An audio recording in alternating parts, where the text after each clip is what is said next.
Do you feel like you're not doing enough? No matter how hard you try, or maybe someone in your life is constantly overworking, never satisfied, always striving for more. That's not ambition, that's perfectionism. And often it's shame disguised as effort. I want to show you how perfectionism is rooted in shame and why it's so exhausting, and how to move away from that. Perfectionism isn't about doing your best, it's about fear. It's the fear of being judged or failing or not being good enough. Dr. Brené Brown describes perfectionism as a shield we use to protect ourselves from the pain of shame. It says, if I'm flawless, no one can criticize me. But here's the problem. Perfectionism doesn't protect. It imprisons. You can't be vulnerable, creative, or truly happy when you're constantly trying to prove your worth. Over time, it leads to burnout, procrastination, and a cycle of never feeling like you're enough. So how does perfectionism show up in everyday life? Here are a few examples. 1. Procrastinating because you are afraid of not doing something perfectly. 2. Overworking to the point of burnout, trying to prove your value. 3.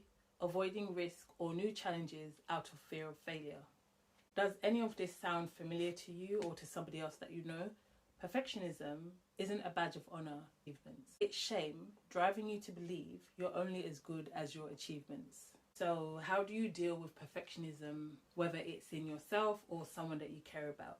Here are 3 steps to help. 1.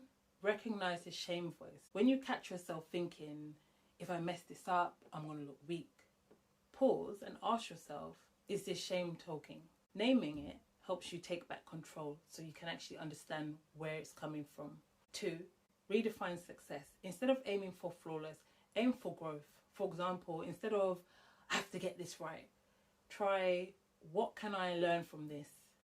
3. Practice self-compassion. Remember, your worth is not tied up in your productivity or perfection. Treat yourself like you would a friend who made a mistake. Treat them with kindness, not criticism. Breaking free from perfectionism doesn't mean lowering your standards. It means freeing yourself from the need to prove your value. You are already enough.